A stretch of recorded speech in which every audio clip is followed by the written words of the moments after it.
Esta é a história do dia da Rádio Observador, o aliado de Putin que vai estar à frente de uma Europa em convulsão.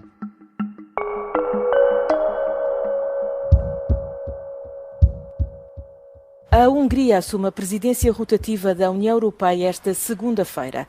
Alguns eurodeputados em Bruxelas interrogam-se sobre se o primeiro-ministro populista Viktor Orbán utilizará o cargo para continuar a contrariar o consenso geral da União Europeia.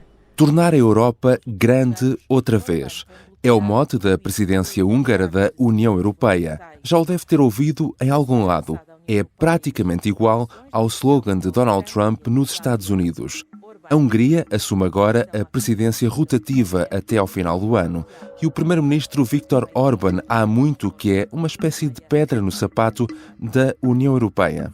Os parceiros europeus apontam-lhe a falta de respeito pela democracia e pelos direitos humanos dentro do país. Na Europa é visto como um desestabilizador que bloqueia ou atrasa decisões. Para além disso, é conhecido por ser o grande aliado europeu de Vladimir Putin. E assume a presidência da União numa altura em que a extrema-direita saiu reforçada depois das eleições europeias e pode mesmo chegar ao governo em França. Tendo tudo isto em conta, o que esperar desta presidência húngara? O que é que Viktor Orbán pode mesmo fazer? E que consequências não só para a Europa, mas também para a Ucrânia? São questões para a conversa com Madalena Maier Rezende, especialista em assuntos europeus, professora no Departamento de Estudos Políticos da Universidade Nova de Lisboa. Eu sou o João Santos Duarte e esta é a história do dia de quarta-feira, dia 3 de julho.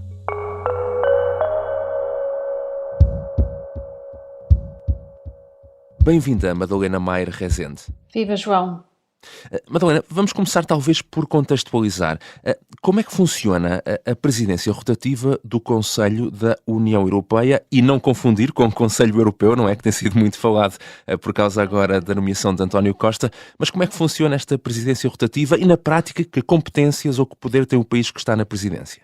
Bom, a primeira coisa a dizer é que de facto esta presidência rotativa é obviamente exercida semestralmente pelos Estados-membros e, portanto, durante este período de 6 meses, o país que tem a presidência preside às reuniões a todos os níveis do Conselho. Mas a verdade também é que desde o Tratado de Lisboa que esta presidência rotativa tem muito menos competências ao ter-se criado este lugar de presidente do Conselho Europeu, que vai a ser agora tomado por António Costa, e os países ficaram com muito menos capacidade de influenciar a União. Estamos aqui a falar de uma figura, enfim, podemos dizer polémica, não é? No contexto da União Europeia, o primeiro-ministro húngaro, Viktor Orbán. Que temas é que acha que tentará trazer aqui para a agenda nos próximos meses? A primeira coisa a notar é, de facto, este novo slogan que ele trouxe, Make Europe Great Again, sounds familiar, e, portanto, há uma tentativa de se equiparar a Trump na sua fórmula de trazer para a Europa este slogan de Trump. Depois é óbvio que Orbán tem vindo a tentar usar esta presidência como uma forma de diminuir e até tentar reverter todas as fórmulas que a União Europeia encontrou para punir a Hungria em relação aos problemas do Estado de Direito. E, portanto, isto vai ser, obviamente, um dos temas que ele vai tentar trazer para Bruxelas, é realmente trazer esta nova agenda de uma Europa livre desta burocracia, uma Europa que é mais respeitosa, que tem mais respeito pelos Estados e pelas nações, e, portanto, apesar de tudo, ele está um bocado limitado porque estas presidências são sempre trios, não é? Portanto, há sempre 3 países, o país anterior e o país a seguir. Exato. E, portanto, formalmente, o que está em cima da mesa na sua agenda é a defesa, é a competitividade, é a agricultura, etc. Mas eu penso que ele vai tentar usar isto como uma fórmula de trazer para Bruxelas a sua agenda nacionalista e autoritária. E com esta presidência húngara, enfim, existe algum risco, enfim, de bloqueio na tomada de decisões, ou pelo menos de atraso, por exemplo, de algumas decisões? Eu penso que ele não, o papel destas presidências hoje em dia é um papel bastante, como já disse, bastante diminuído e, portanto, é um pouco de mestre de cerimónias, ou seja... É mais trazer temas para a agenda, será isso? Exato, e trazer e fazer, enfim, uma certa publicidade ao país e, neste caso, à própria visão de Orbán para a Europa, da visão nacionalista e uma visão de que quer modificar a Europa por dentro. Também outra coisa a notar é que, de facto, a presidência da Hungria estava a ser preparada por Judith Varga, uma ex-ministra que estava a liderar toda esta operação.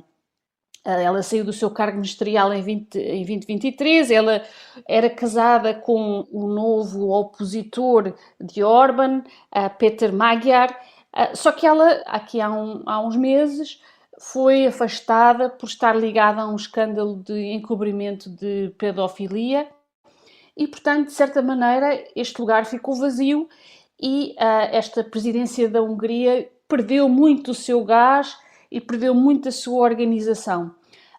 E, portanto, eu penso que não vai passar muito daquele slogan de dizer que nós e os nossos amigos polacos estamos a ser perseguidos por Bruxelas. Acontece também que houve eleições na Polónia e o PiS perdeu as eleições e, portanto, Orbán ficou, de certa maneira, sozinho nesta liderança e a próxima presidência vai ser exatamente liderada por Donald Tusk, que é o anti-Orbán, como sabemos. Mas, de qualquer forma, esta presidência húngara também acaba por acontecer num contexto em que a extrema-direita acabou por ser reforçada das últimas eleições europeias.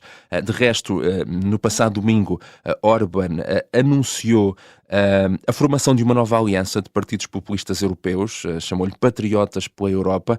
Qual será o objetivo também deste novo passo? Talvez em dois passos. De facto, o timing da presidência húngara não podia ser pior. Estamos à porta de eleições francesas, onde a extrema-direita está a liderar. Não sabemos se vai conseguir formar governo, mas de qualquer maneira o perigo é enorme e em aliança com Marine Le Pen, obviamente que Orbán terá muito mais impacto na Europa, portanto ainda não podemos fazer previsões em relação a isso antes dos resultados no próximo domingo, mas sem dúvida que este crescimento da extrema-direita na Europa é bastante preocupante. Por outro lado, Orbán, ao fazer este terceiro partido da extrema-direita, Patriotas pela Europa, está a admitir uma derrota, ou seja, a derrota do plano que ele tinha para unificar a extrema-direita dos europeus conservadores e reformistas, de Giorgia Meloni, e do Identidade e Democracia, de Marine Le Pen. Essa junção falhou e, portanto, Orbán estava, de certa maneira, órfão, fora do Partido Popular Europeu, depois da sua expulsão, não encaixava nem no ECR nem no ID, e, portanto, esta nova formação é uma manifestação que a extrema-direita, apesar de tudo, está dividida ao nível europeu. Portanto, que a sua ideologia nacionalista se expressa numa incapacidade de formar alianças transnacionais.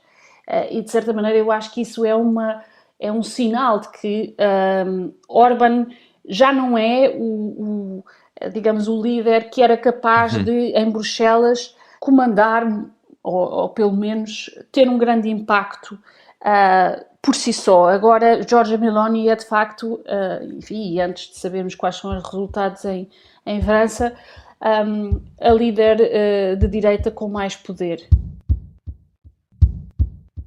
Já regressamos à conversa com Madalena Maier Rezende, especialista em assuntos europeus e professora no Departamento de Estudos Políticos da Universidade Nova de Lisboa. Na segunda parte vamos falar também sobre o que é que a presidência húngara da União Europeia pode significar para a Ucrânia. Esta é uma história de guerra. Dá-me uma catanada aqui na cabeça, abre-me a cabeça. António Lobato foi o português que mais tempo esteve em cativeiro na Guerra de África. 7 anos e meio. E diz-me assim, dá a faca. E eu digo assim, vem buscar lá.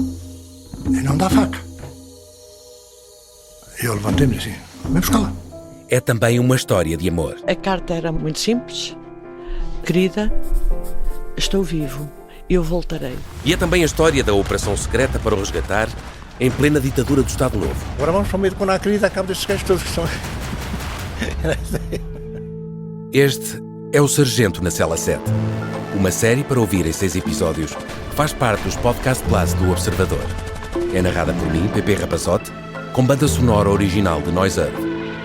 Pode acompanhar no site do Observador ou nas plataformas de podcast.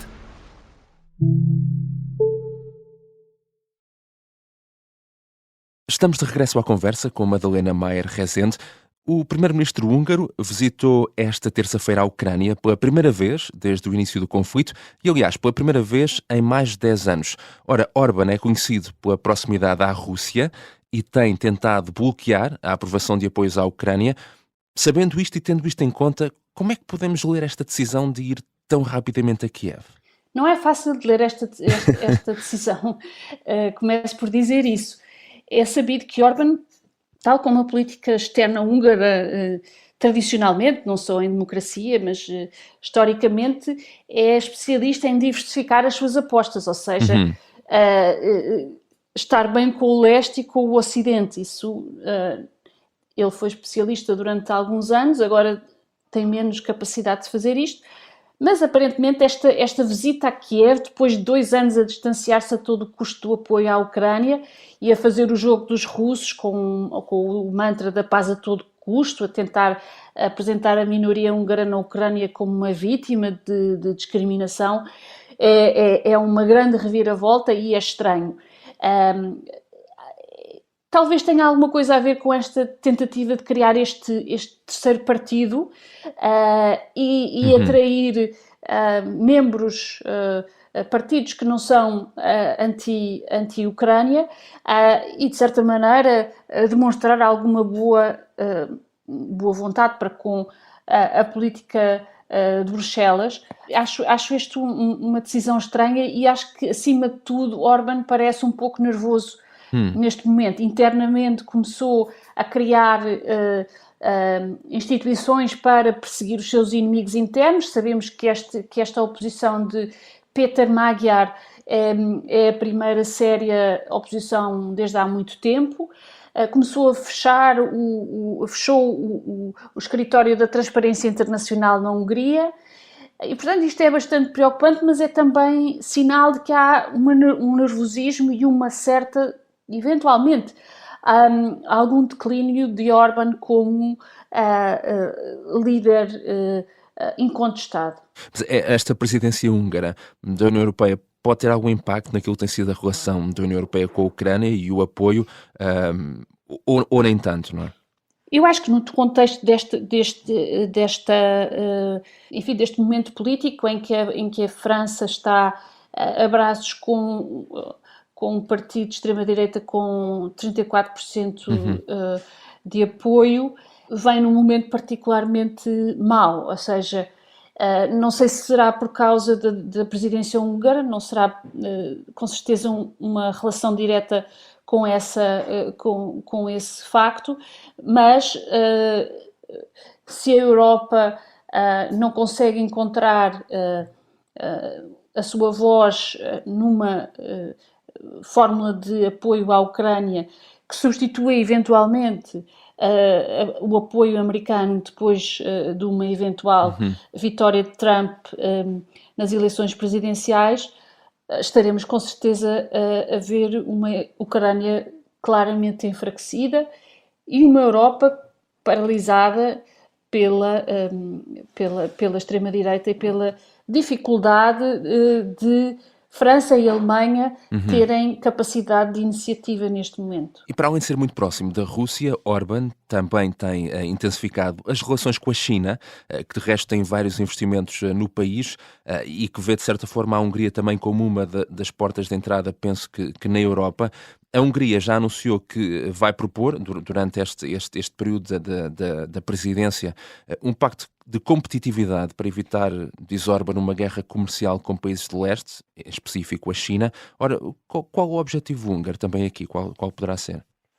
Sem dúvida que Orbán tem beneficiado enormemente dos investimentos chineses no seu país, investimentos diretos da China, e a economia húngara tem sobrevivido em larga medida através desses apoios, não só da China como da Rússia. E, portanto, no momento em que a União Europeia quer tentar impor, tarifas aos veículos elétricos que vêm da China, Orbán vai tentar, o mais que puder, reverter esta decisão e, dessa maneira, servir os interesses chineses na União Europeia. Se vai conseguir ou não é outra questão, as tarifas já estão decididas. Há também a oposição alemã a essas tarifas alfandegárias, mas é sem dúvida uma das principais prioridades da política externa húngara, ter esse impacto na Europa de dividir os europeus ou aproveitar as divisões dos europeus para impedir uma ação conjunta e, eventualmente, esta tal guerra comercial que também não interessa muito à Alemanha. Obrigado, Madalena Maier Rezende. Muito obrigada. Madalena Maier Rezende é especialista em assuntos europeus e professora no Departamento de Estudos Políticos da Universidade Nova de Lisboa. Esta foi a história do dia. Na abertura deste episódio, usamos ainda um som da Euronews. A sonoplastia é do Diogo Casinha. A música do genérico, do João Ribeiro. Eu sou o João Santos Duarte. Até amanhã.